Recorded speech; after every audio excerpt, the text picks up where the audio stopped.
Welcome to Tanakh Talk. I am your host, William Hall, broadcasting live out of Kingsland, Texas, USA, with another episode of The Rabbi Cross-Examines the New Testament. Tonight we'll be talking about Galatians chapter 4. What was it all for? Paul and his anti-Torah streak continues. Rabbi, welcome back. It's good to see you. Oh, man. That was a good time. It's good to be back here. Yeah, it's good to have you back. It's been a while, so that's good. That's good.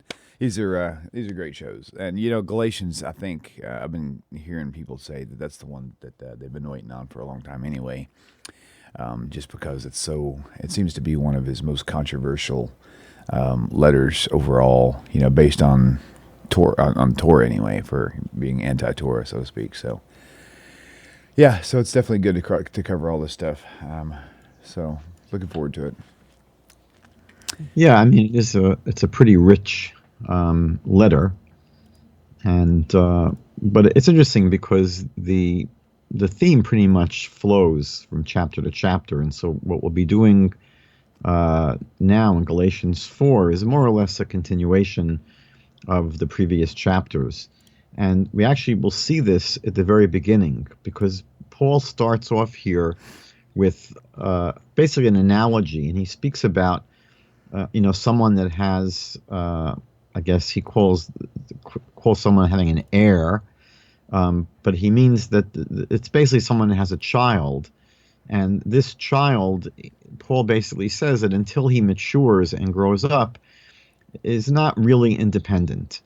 And so Paul says that when a person has an heir, so as long as he's a child, this is verse 1, it's no different, Paul says, than from a slave, meaning that basically Paul says, what is a slave? A slave doesn't have any independence. He's not a real person, because he says a slave is basically, in verse 2, he says a slave is under guardians and managers. And that's the same thing with a child, with a little immature child. A person who's immature and a child, a very young child, is not independent and basically is under the watch and control and guidance of what Paul calls guardians and managers. We would probably talk about it, the kids' teachers and babysitters and things like that. But Paul says in verse 2, but this child is only like the slave until the date set by the father, meaning at some point the father is going to determine that the kid has grown up, now is a mature adult, and doesn't need this kind of supervision. Now, this idea, we're going to see just in a few moments, is going to lead to Paul's assessment that that was the role of the Torah, meaning that from Paul's point of view, the Torah really served for a particular period of time while we were immature. But once we reach maturity, Paul's argument basically is that the Torah is really no longer relevant or necessary. Now, we saw this actually back in chapter 3. So let me, if you don't mind, jump back for a moment to chapter 3. Sure. Verses 23 to 25. So it was very, very end of chapter 3, where Paul says, before faith came, we were held captive under the law. We were captive, basically, under the law, under the Torah, imprisoned. Now, again, I want everyone to, think about the valence, the emotional, impact of the words that he uses, right? That the Torah is something that we're imprisoned by and we're captive to it. These are not positive expressions. And so Paul says that before faith, we were held captive under the law, under the Torah, imprisoned until the coming faith would be revealed. So there's going to be a point where after the revelation of some faith, which obviously, according to Paul and the Christian Bible, is the coming of Jesus and having faith in Jesus. So people are basically under the Torah. They're held captive and imprisoned by the Torah, but it's not forever. It's until the coming of this faith, which is going to be obviously the revelation of Jesus according to Paul. And so in verse 24, so then the law was our guardian. Now, I like to use, as I mentioned last time, the translation our training wheels, meaning that for Paul, the Torah served simply an educational purpose to prepare people for an ultimate truth, meaning that the Torah, Paul says, was our guardian. It was there to take care of us, but only until, he says, Messiah came, in order that we might be justified by faith, meaning that once the Messiah comes, Paul says, we are now justified by faith in the Messiah. And so the Torah was only necessary to keep us under guard, so to speak, was there to prepare us until the coming of Messiah. And once the Messiah comes, Paul says that we are now justified, meaning that in God's eyes we are seen as righteous through having faith in this Messiah. And in verse 25 he says, but now that faith has come, meaning Paul says now that Messiah has come, has been revealed, he says we are no longer under a guardian. We're no longer under the Torah, the law, which he has been calling this guardian. Now, what's interesting is that the Tanakh has the exact opposite perspective on the relationship between the Messiah and the Torah. Paul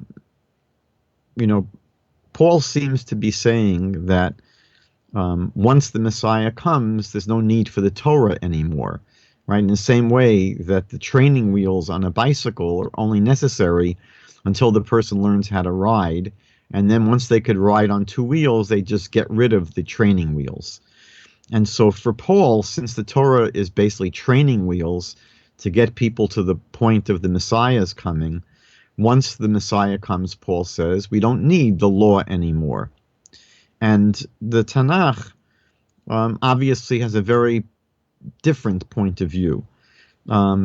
First of all, one question that we should ask, and maybe we'll come back to this later in the program, is where do we ever see in the Tanakh this idea that the whole purpose of the Torah was to prepare us for the coming of the Messiah?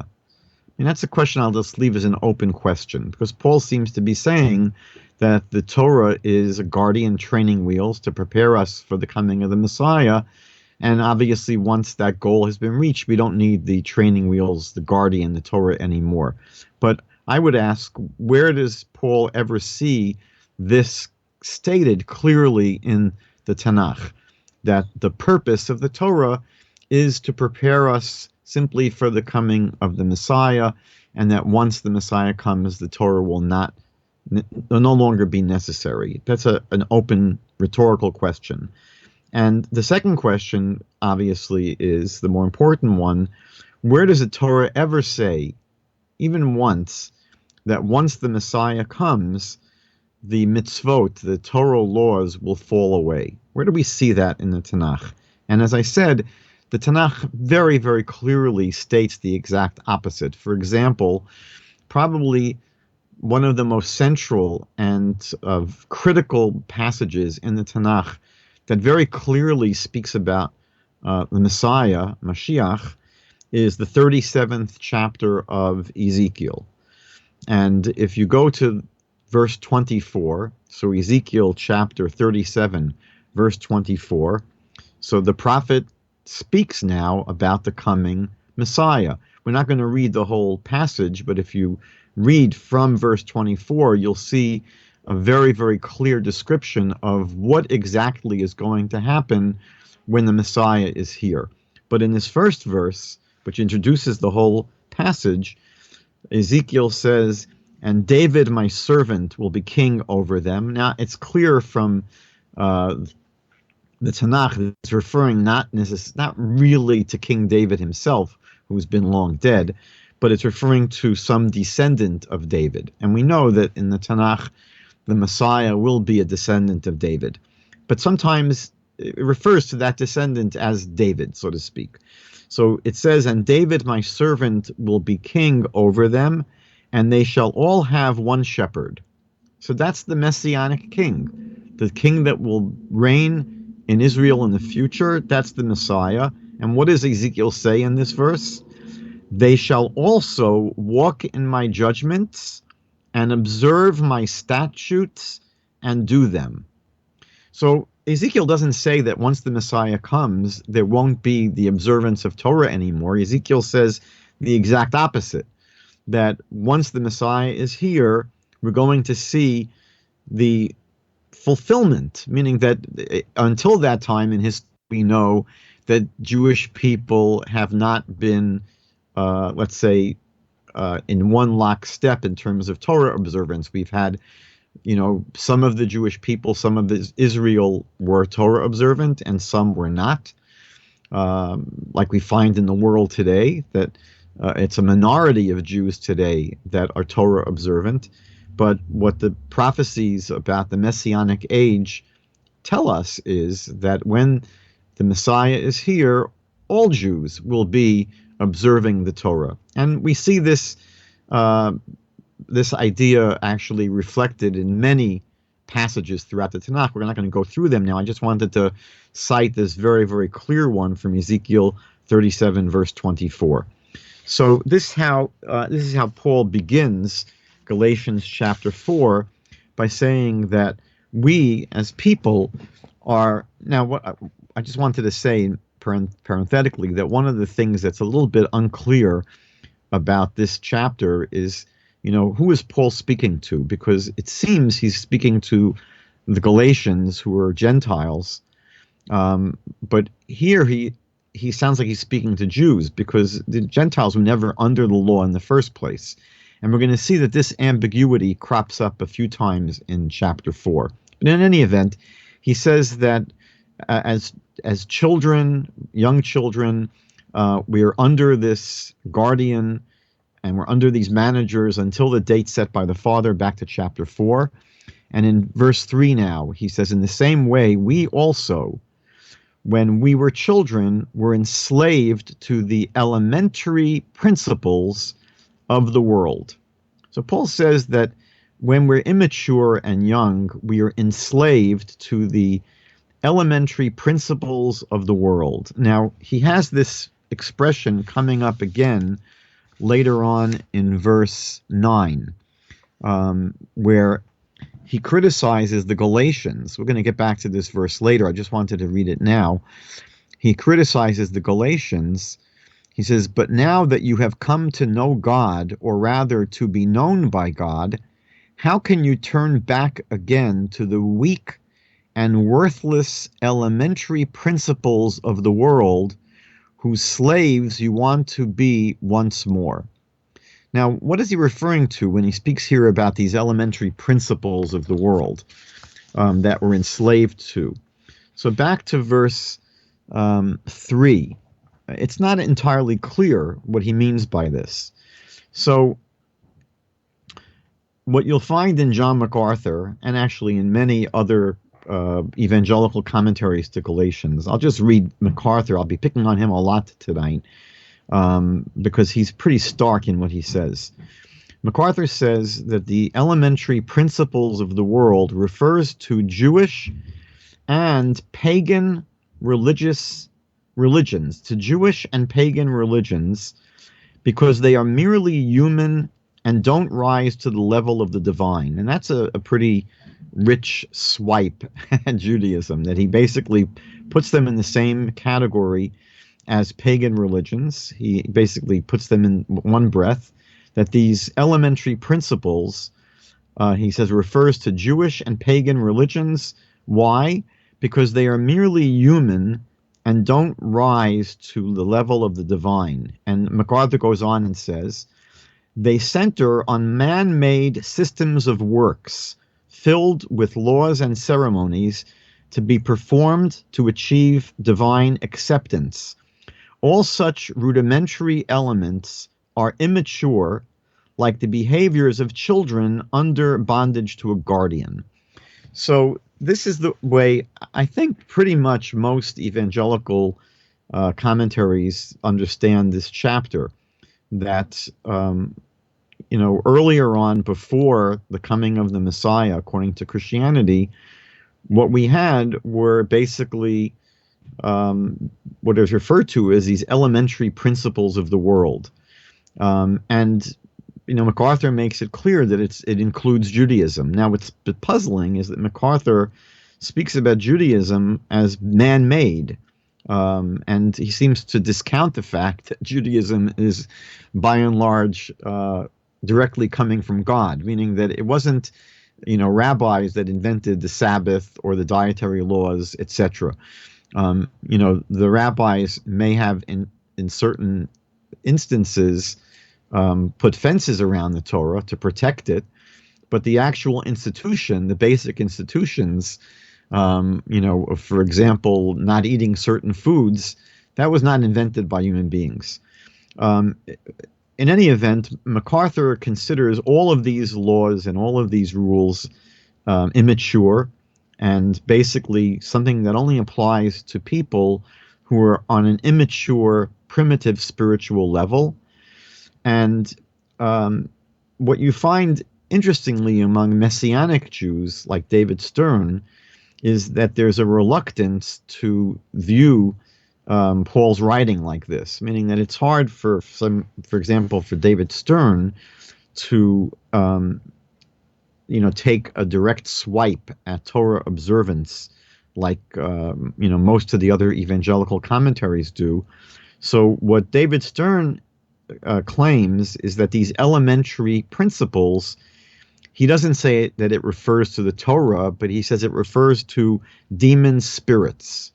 Now, he goes on to say that one of these demon spirits is the spirit of legalism. And throughout David Stern's commentary to the Christian Bible, he doesn't have any problem with the law, with the Torah per se. He's actually somewhat favorable towards Messianic Jews, at least, observing the Torah.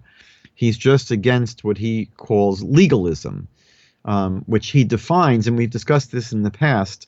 For him, legalism is basically observing the Torah mechanically, without any love or without any connection to God. And he basically, is pretty much in step with exactly what Judaism teaches, meaning that, I'm hoping he doesn't try to give the impression that Judaism believes in the kind of legalism that he knocks, because that would be a tremendous distortion and, a horrible, misrepresentation of Judaism. The truth is that both in the Torah, the Tanakh, and in all of rabbinic literature, that's exactly what is always being opposed. It's always opposed the idea that people can just observe the Torah mechanically, that they can do it without really connecting to God. This is an ongoing message and an ongoing theme throughout all of Jewish literature, that the Torah has to be observed with love and with focus and mindfully, and specifically as a way to connect with God. As a matter of fact, we pointed out the word in Hebrew for commandment, mitzvah, means connection or connector. So basically what Paul speaks of as legalism is not Judaism. It's a distortion of Judaism, but he doesn't want to directly attack the Torah. And so throughout, his commentary, he's always speaking not about the law, which he, doesn't want to knock, but legalism, which we would be in agreement with, meaning that we agree that that kind of legalism is not, it's a distortion of the Torah. The problem is that David Stern seems to take the view that, in the first century at the time of Jesus, pretty much all of the Jewish people were living like that. That's what he seems to assume. In any event, most evangelical commentaries to Galatians don't read this like David Stern. They basically see this as an attack against the institution of the laws of the Torah, at least the ritual and ceremonial laws of the Torah themselves. In verse 4, Paul goes on to say here, right? But when the fullness of time had come, again, remember he spoke about, the father who's got his child under guardian until the date set by the father, he said back in verse 2. So now he goes to his analogy in verse 4. But when the fullness of time had come, God sent forth his son, born of a woman, born under the law, in verse 5 now, to redeem those who were under the law, so that we might receive adoption as sons. We'll try to unpack that. First of all, what does it mean when he says that Jesus was born? He doesn't name Jesus by name here, but we all know who he's talking about. That Jesus was born under the law. So John MacArthur says that obviously he was born into a system where the law was still being practiced. And MacArthur says that unlike anyone else, I'm quoting now, unlike anyone else, Jesus perfectly obeyed the law. Now, we hear this literally from all Christian teachers, that Jesus fulfilled the law perfectly. Now, without being overly cynical, I think it's not inappropriate to ask the question, how do we know that? Meaning that, how do we know that Jesus fulfilled the Torah perfectly? That's a pretty bold claim. But what's there to substantiate that? Do we know for a fact that he honored his parents perfectly? That he was someone who was perfect in the observance of the commandment of honor your father and mother? I mean, we do see stories in the Gospels where he seems to really not meet that requirement so squarely. But if you just go through the Chumash, the Torah, the 5 books of Moses, ask yourself, what's the very first commandment in the Bible? Right? In the entire Bible, what's the very first commandment? It's be fruitful and multiply, meaning the very first commandment in the Bible is basically to marry and to at least try to have children. And, it's hard to read that first commandment and say, yes, for sure, Jesus fulfilled the Torah perfectly. If we again accept the gospel stories about Jesus as someone who never married. But again, you just can't make a claim like that and have no evidence. I mean, I could say that my great-grandfather observed the Torah perfectly. How is John MacArthur going to dispute that? So again, it's one of these very, very frequently heard claims that Christians make. But again, there's, as we would say, a number of years back, where's the beef? Meaning, where's the proof that that's the case? David Stern, again, when he speaks about under the law, he, as I mentioned, he wants to preserve the law, meaning from David Stern, he doesn't want to throw out the Torah itself. But what he says is that Jesus was someone who was living according to the Torah, but he wasn't someone that was living a legalistic life. He makes that distinction again. So in verse 5, what does Paul say? Paul says that this Son of God that came, who was born of a woman, born under the law, came to redeem those who were under the law, so that we might receive adoption as sons. What does that mean? So here, there's a very interesting comment by John MacArthur. He says, what is adoption? He says, adoption is bringing someone who's the offspring of another into one's own family. So he goes on to say that unregenerate people are by nature children of the devil. The only way they can become God's children is by spiritual adoption, which for him means, right, accepting Jesus as their Savior. So what Paul seems to be saying here is that the only way a person can be considered to be a child of God is through the acceptance of God's Son. Where does that leave Jewish people who don't accept Jesus?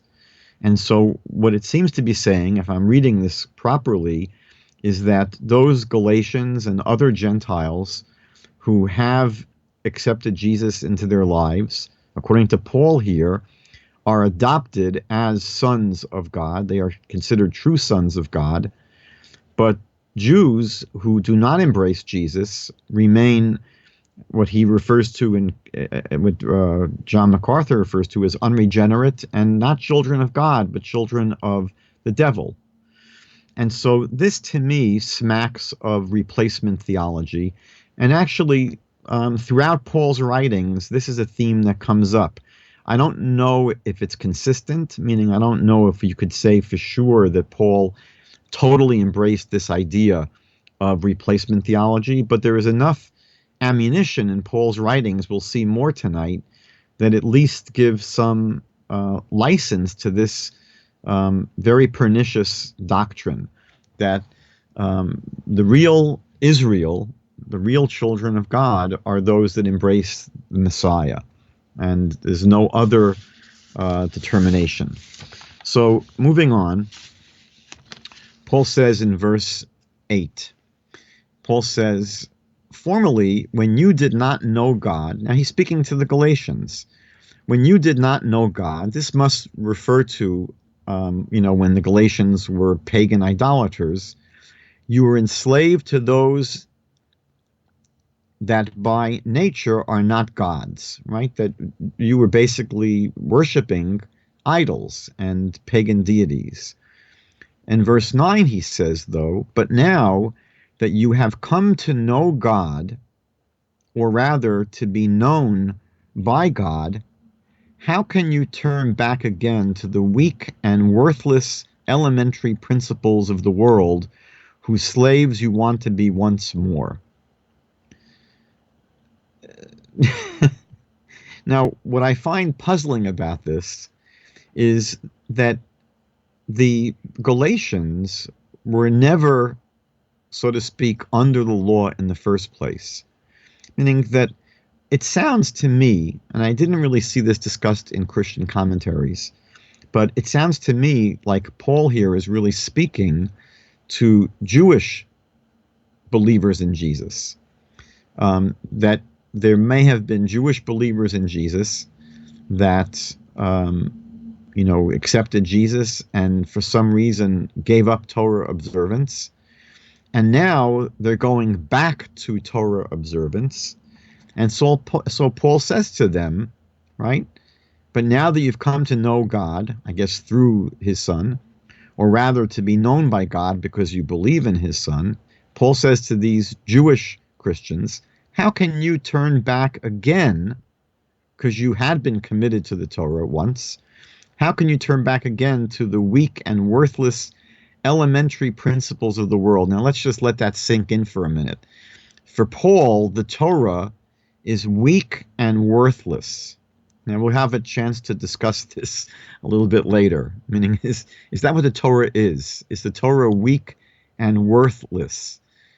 Is that how the Tanakh describes the laws of God? But Paul says to them, how can you turn back again, as if these are people that had once been Torah observant, to the weak and worthless elementary principles of the world, whose slaves you want to be once more? So my question here is, and I have no good answer to this, it doesn't really sound like he could be speaking to Galatians who are Gentiles that were never Torah observant. These were people who were pagans, and Paul preached to them, and they basically became Christians. They were never observers of the Torah. They are only now, as we know from the whole book of Galatians, they're now being influenced by the Judaizers who've come to tell these Galatians that really, if you want to have a true relationship with God, it can't simply be through believing in Jesus. You have to also observe the Torah. So now, for the first time, these Galatians are becoming Torah observant. But why is Paul speaking to them as if they are going back to Torah observance? I just simply don't get it. I don't understand what Paul's talking about here. Because again, it sounds like he's really speaking to Jewish Christians that had abandoned Torah observance and are now going back to it.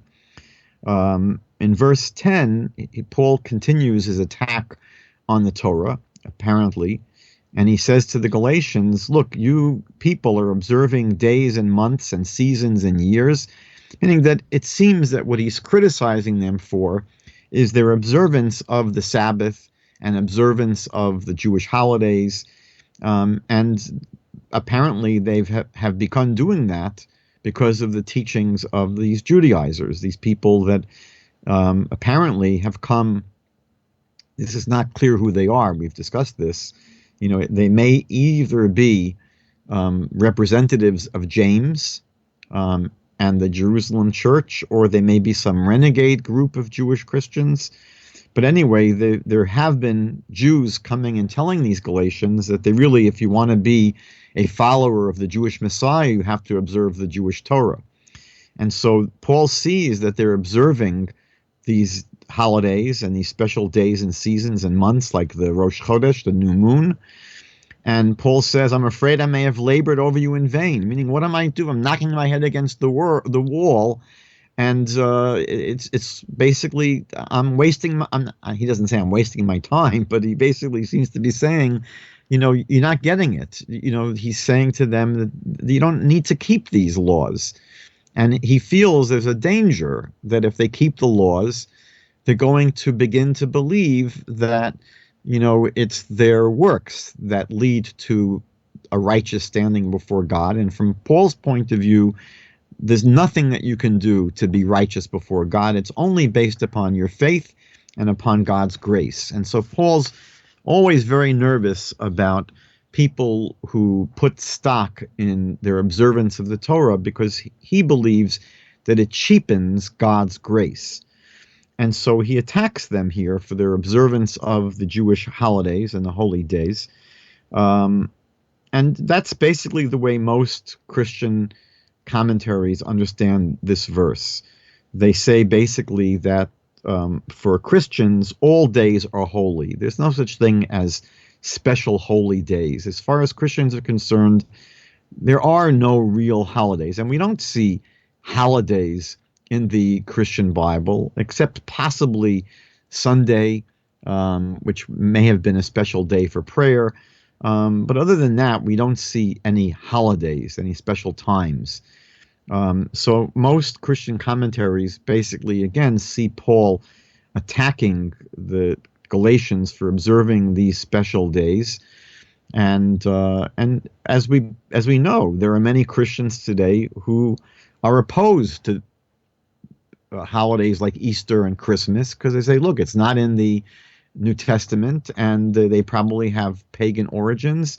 So many Christians are opposed to those holidays. David Stern, again, doesn't want to knock, as a Messianic Jew, he doesn't want to knock the observance of the feasts and the festivals. So he has two approaches to this verse, to verse 10 here. He says that it's inappropriate if Gentiles are observing Jewish feasts, neither, he says, out of joy in sharing what God gave Israel or out of spiritual identification with them, but rather out of a fear induced by the Judaizers. Meaning Paul seems to be saying that, David Stern seems to be saying that according to Paul, it's not so bad if these Gentiles wanted to voluntarily observe these Jewish festivals and feasts, as long as they did it in a healthy way.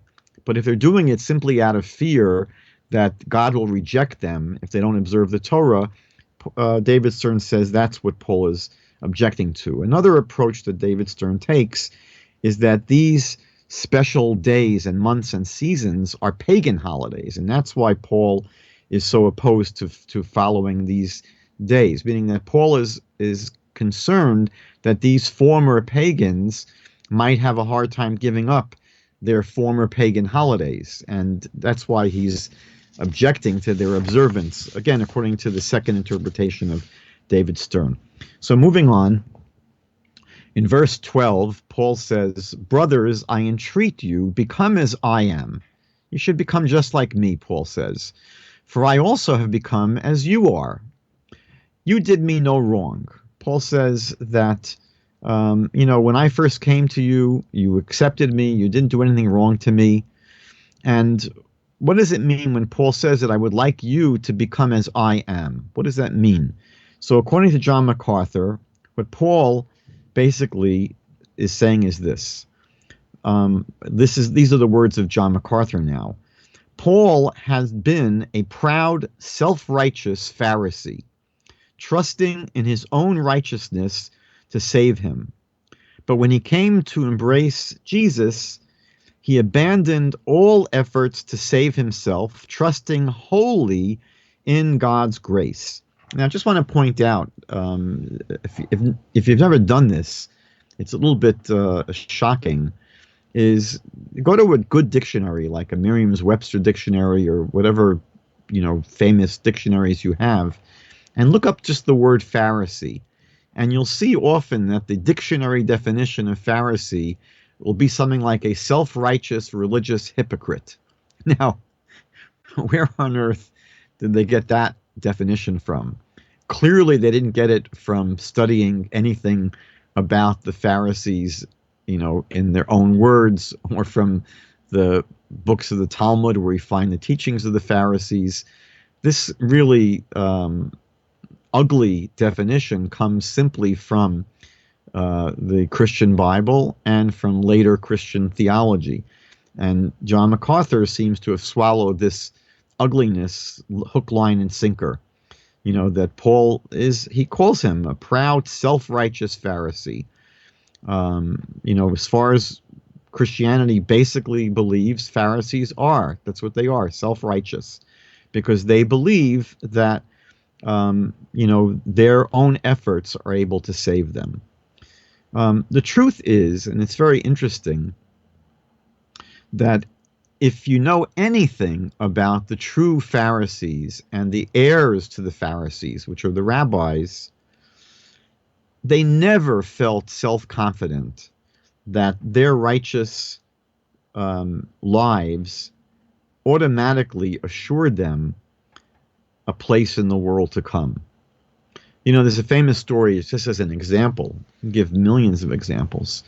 There's a famous story about Rabbi Zusha of Annapolis, who was one of the early Hasidic masters. And he was on his deathbed, and his students were surrounding him. And he was weeping, and he was crying, and he was terrified. And his students were a bit surprised because he was the greatest righteous person of the generation. If anyone alive, should feel a little bit confident in meeting their maker, it should have been Rav Zusha. And yet he is terrified, and he is weeping and sobbing and crying. And so they tried to understand why is he so upset and why is he so nervous? And they were speculating maybe he's afraid that when he goes to meet God, he's going to be asked, why wasn't he as great as Moses? Or why wasn't he as great as Rabbi Akiva? Or why wasn't he as great as Maimonides? And he said, no, I'm not afraid of those questions, because if God asks me, why weren't you as great as Moses? I'll say, look, I wasn't given the capabilities and the innate qualities and talents and skills that Moses had. And if I would be asked, why wasn't I as great as Rabbi Akiva? I'll say that I wasn't born with the potential that Rabbi Akiva was given. And the same with whether they asked me if I wasn't as great as Maimonides. He said, I'm not afraid of being asked those questions. There's one question that I'm terrified because I have no answer. I'm terrified they're going to ask me, Zusha, why weren't you Zusha? And that answer that question I have no answer to, and that's why I'm so afraid. The true Pharisees and true heirs to the Pharisees were incredibly humble people. They were not self-righteous. They were not arrogant. And they did believe that it was proper to try to serve God by being obedient to God and obeying God and fulfilling the commandments that God gave us. But they did not believe that just because they were obedient, they were necessarily guaranteed a share in the world to come. They may have been hopeful. They may have been somewhat, trusting in God, but to feel that they were entitled and to feel that they deserved something because of what they did. That's not the approach and the philosophy of any of the Pharisees or the heirs of the Pharisees. So when Christians stereotype and caricature, Pharisaic Jews and Pharisaic Judaism, which includes, the rabbis since the first century, they've got it wrong. They're basically, speaking about an invention of their own. They're not really speaking about, who these people actually were.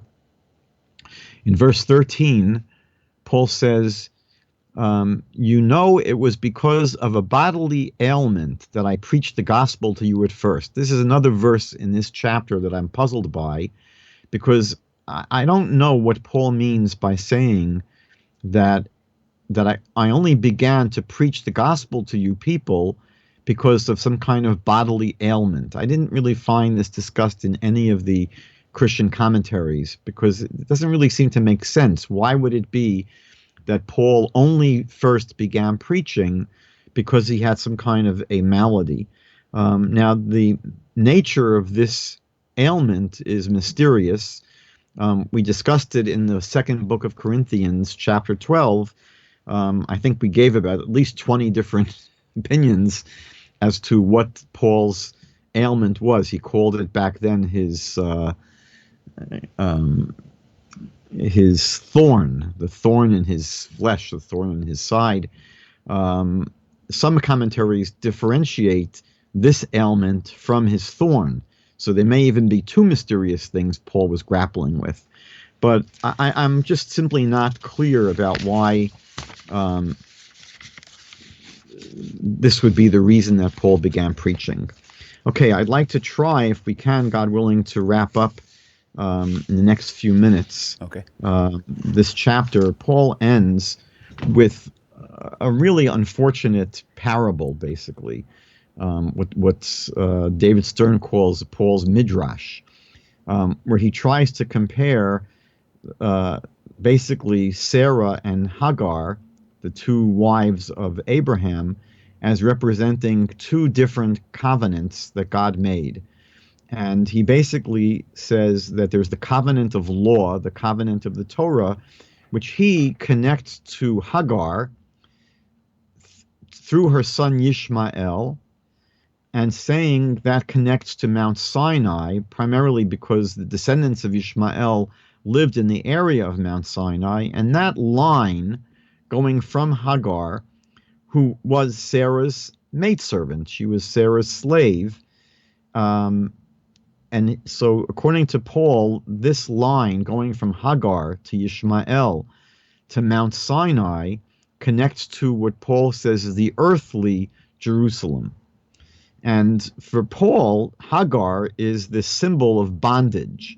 And since she connects to Mount Sinai, which is the place of the giving of the Torah, this line going from Hagar to Ishmael to Mount Sinai to the earthly Jerusalem, meaning that was the Jerusalem that existed in the days of the first century, that's a symbol of bondage and slavery to the law. And that's contrasted to the covenant of promise, which is from Sarah to Isaac, who was born miraculously to Abraham and Sarah, to what Paul calls the heavenly Jerusalem. And obviously, from Paul's point of view, believers in Jesus are not slaves to the Torah, and so they don't get connected. This is what's so incredible, that somehow Sarah and Abraham's son Isaac, there's no longer a connection to Mount Sinai and to the Torah. It's simply to this heavenly Jerusalem with no connection to the Torah. Now, John MacArthur basically says the following. Paul is not teaching that there are two ways of salvation, the way of Mount Sinai and the way of the heavenly Jerusalem. Paul says rather, MacArthur says rather, Paul believes that the whole purpose of the Mosaic covenant was only to show all who were under its demands and condemnation their desperate need for salvation by grace alone. I want to read that one more time. That according to MacArthur, what Paul is teaching is that Paul believes that the whole purpose of the Mosaic covenant was only to show all who were under its demands and condemnation their desperate need for salvation by grace alone. Now, the question I would ask again is, where in the Hebrew scriptures, where anywhere in the Tanakh, do we find anything remotely like this? Where did we find anything remotely like this, that the whole purpose of the Torah was to teach us that we are under condemnation and bondage, and we have a desperate need for salvation only by grace alone? I think once I mentioned the story that I was in conversation with a Messianic rabbi here in Toronto, and I asked him, why did God give us the Torah? And he says God gave the Jews the Torah to show them they can't keep it. They're not able to keep it. And he says that basically, he was paraphrasing Martin Luther, the Torah is like a mirror, and when you look into it, you see that you're not able to keep it. You see how dirty and filthy you are, and how desperately you are in need of the Messiah. And I said to him, that's an interesting idea, but, where do you see this in the Torah? And I said that if you look at the longest chapter in the entire Hebrew Bible, which is Psalm 119, it has 176 verses. I said, maybe here you'll be able to find some reference to this idea, because Psalm 119 is all about the Torah, all about the mitzvot, all about the commandments and God's testimonies and statutes and ordinances. So if the whole purpose of these commandments is to teach us that we're in desperately need of salvation by grace alone, that would probably be one place you could look for such a teaching. And yet when you go through Psalm 119, it says nothing like that. As a matter of fact, you have 176 verses which basically say the exact opposite, that the Torah and the commandments of the Torah are the most precious thing that we have, the most delicious thing. It's sweeter than honey, they're more precious than gold. And David says, my entire delight is in the words of the Torah. There's not even a hint of what Paul teaches here and what is reflected later in the teachings of the Protestant Reformation, the Martin Luther's. And I just wanted to share a few other passages in the Tanakh, really among hundreds, but I think it's worth getting the impact of what does the Tanakh actually teach about the commandments. So let's again just do a handful of them. Deuteronomy chapter 10, verse 12 and 13. And now, Israel, what does the Lord your God require of you but to fear the Lord your God, to walk in his ways, to love him, and to serve the Lord your God with all your heart and with all your soul, to keep the commandments of the Lord and his statutes, which I command you this day for your good. That seems to be a very different appraisal of the commandments than Paul. Then let's go to Joshua, the first book after the 5 books of Moses. Chapter 1 in the book of Joshua, verses 7 and 8.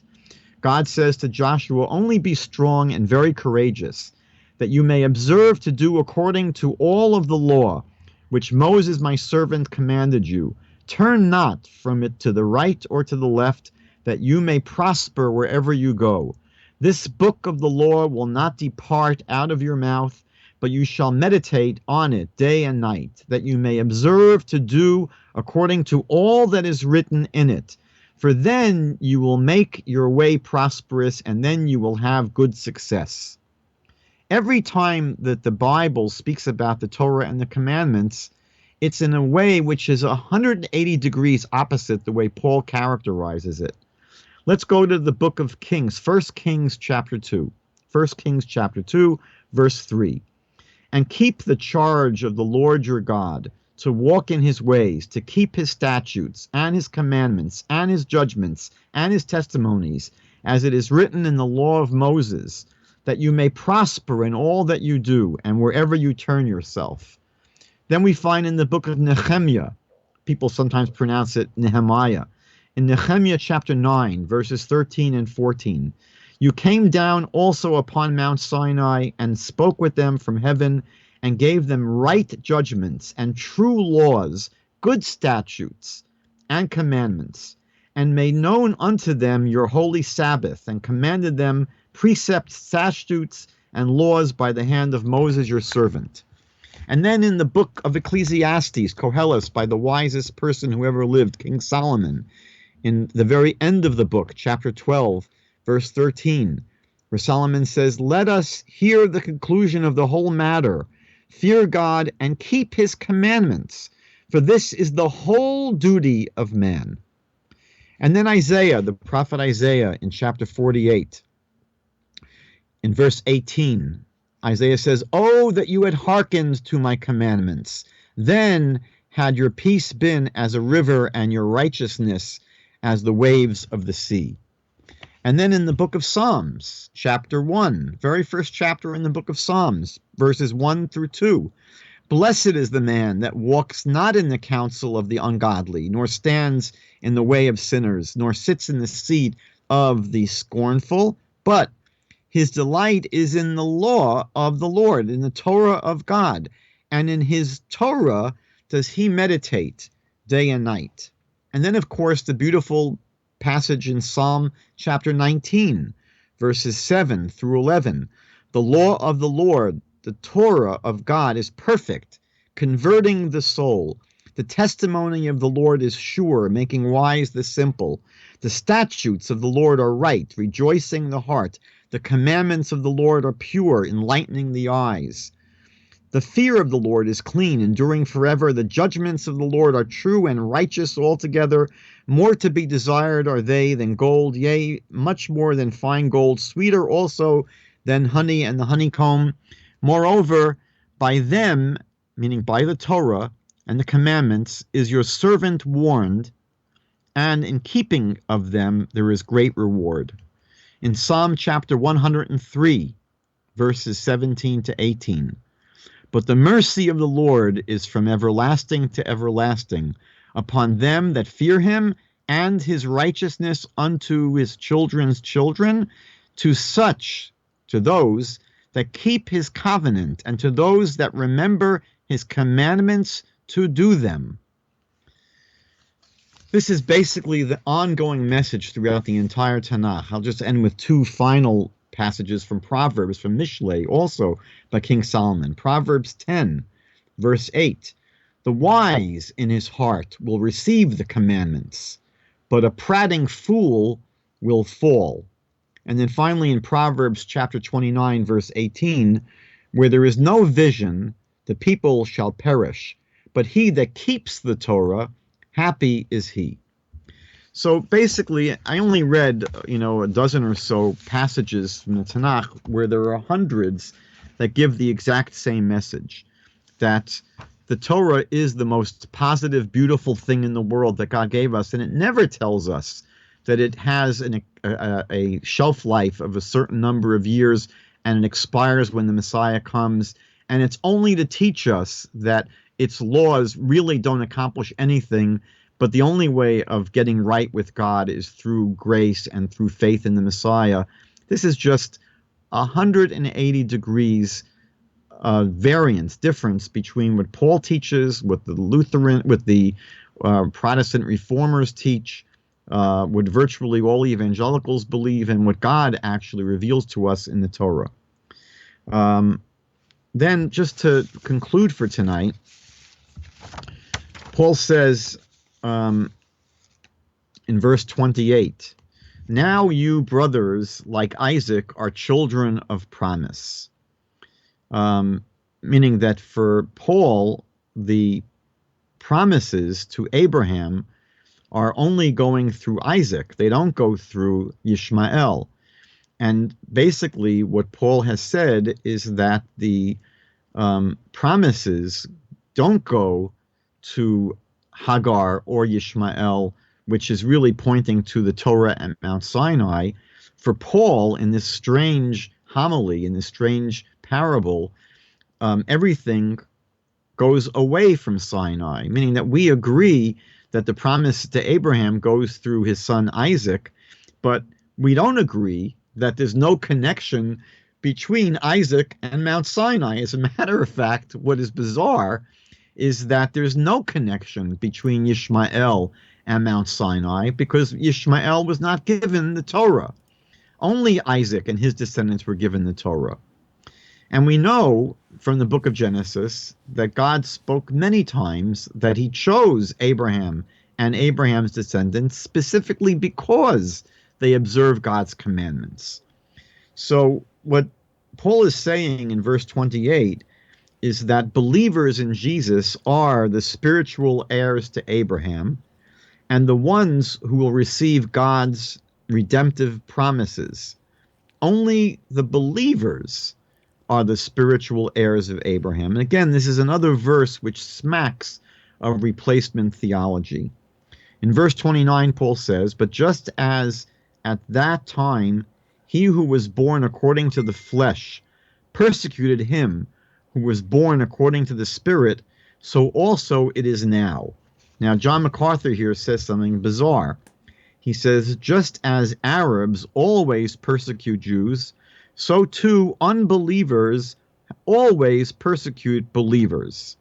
Now, this is an interesting blindness on the part of John MacArthur, meaning that if he looks at 2,000 years of Jewish Christian history, does he really believe that it's been the Jews who have persecuted the Christians, and totally discounting the fact that, well, there seems to have been a lot of persecution of Jews by the Christians and very little persecution of Christians by Jews. So this reading of verse 29 is actually from outer space. And then finally for tonight in verse 30, Paul says, "But what does the scripture say? Cast out the slave woman and her son, for the son of the slave woman shall not inherit with the son of the free woman." And so John MacArthur says, cast out the slave woman. Those who attempt to be justified by the law will be cast out of God's presence forever. So according to John MacArthur, what Paul is saying is that those people who commit themselves to following God's Torah, we will be cast out from God's presence forever.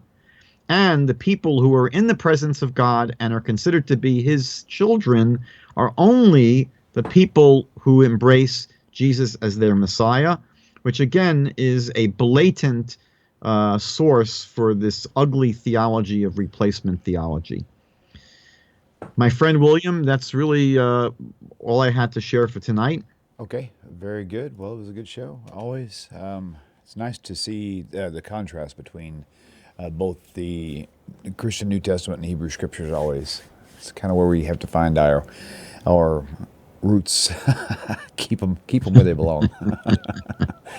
Oh man! Yeah, so, it's a pretty stark contrast, I would say. It really is. I mean, and tonight you really had a pretty large volume of proof of that from scriptures from the Hebrew Scriptures. So very good to see that. Well, Rabbi, thank you so much for your time, and we'll look forward to seeing you sometime soon. Hopefully next week. I know we've got some scheduling to talk about. So you guys, thank you for tuning in. Be sure to go to Jews for Judaism and subscribe to the channel there. And also just kind of, if you haven't sent him, this handsome rabbi, a friend request on Facebook, you should do that. So he's got a lot of good stuff he posts. So, all right. Well, Rabbi, we'll talk to you a little later. And Shavua Tov, everybody. And we'll see you guys on the other side. Take care. Shalom.